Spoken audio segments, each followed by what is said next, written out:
Mata duree walaloo ijoollee biyyaan baati. Mee maalum badiin keenya ijoolleen biyyaan baati dafqa keenyaan buluutu akka badiin laalamti. Moo isa maatii keenya gargaarree hiyyummaa keessaa baafnu isa ofii rakkannee obboloota barsiifnu.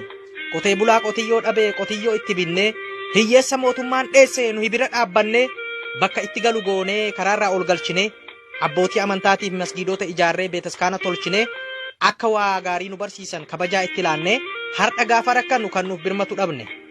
Yaa lammii ko. Mootummaa sin laalu dhabuun hidhaan iraaramtanii abshiraa yaa lammii ko sin hin gatu rabbiini. Gaaf tokko keessaa baatu sin fura kaaliqinini. Gaaf tokko keessaa baatu sin fura kaaliqinini. Hiyyummaaf roorroo dheessee kan biyyarraa nu baase gaaraaf laga ceenee bokkaaf aduu dabarsee beelaaf dheebuu dandeenyee jidduun shiftaan nu marsee ijoolleen biyya Arabaa yoom salphaatti as geesse. Ijoolleen biyya Arabaa yoom salphaatti as geesse. Kan osoo karaa deemuu lubbuun isaa dabarte kaan hattuudhaan butamee achi buuteen dhabamte. Kun karaa irratti hafee bineensi isa nyaate.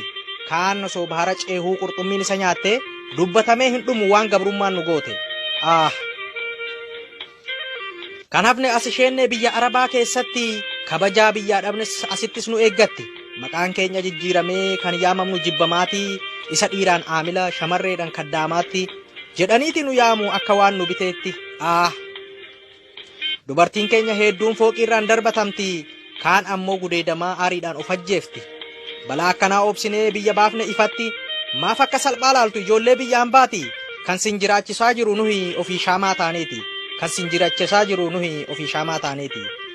Biyya keenya beelaa baafnee dargaggoota hojii dhaban carraa hojii uumminee of akka danda'u nama isa taasisnee kunoo galanni keenya hidhaaf gidiraa taane. Mana hidhaa keessatti reefti tortoree ka'ee osoo biyya isaa yaaduu obbolaa meeqa du'e. Yaa lammii ko.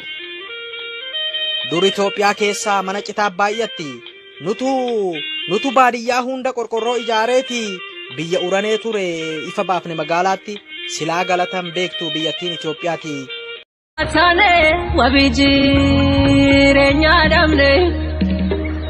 Wabii jireenyaa dhabne dhibamne biyyaa baane eekkamsaan nu ergatu ergamtu alagaa taane cibsanii nu gorra'u hoolaa faasigaa taane gubanii nu qaammatu daraa maskalaa taane. Gubanii nu qaammatu daraa maskalaa taane qurxummiif nu darbatu ilbiisa raammoo taane. Qurxummiif nu darbatu ilbiisa raammoo taane rakkannee waan nu taane takkaalmi namaan taane takkaalmi namaan taane takkaalmi namaan taane. Kan ciisee gorra'ame kan naabbiidhaan gubate kan rasaasaan fiixame deebi'ee wakaare. Kan ciisee gorra'ame kan naabbiidhaan gubate kan rasaasaan fiixame deebi'ee wakaare. Deebi'ee wakaare gadoosaa baafatare tokkummaa dhabaa keenyaan uumaan saanii hafaare. Tokkummaa dhabaa keenyaan uumaan